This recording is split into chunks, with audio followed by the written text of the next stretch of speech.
Monday ganaps natin today, keto igado.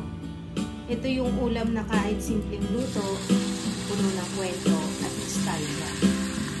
Kasi iba talaga kapag Ilocano dish.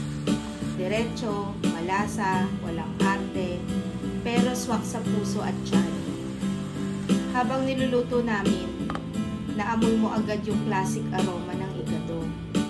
Yung tipong bigla ka na lang mapapaisip kung gaano kasarap kumain sa bahay. Comfort food talaga, pero keto friendly pa rin. At syempre, kasama ko si Jowa sa kusina. Teamwork talaga kapag ganito ang luto, lalo na't may Ilocano authenticity ang partner ko.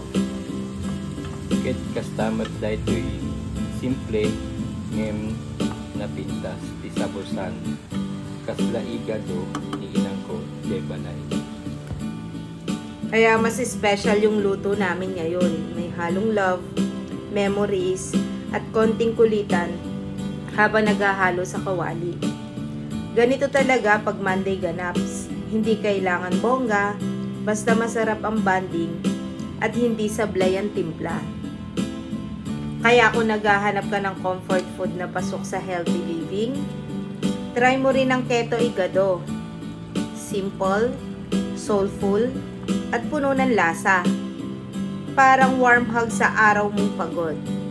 For now, kain muna kami. Samahan nyo ulit kami sa susunod na Monday Ganaps. May panibago na naman kaming kwento sa kusina. Bye!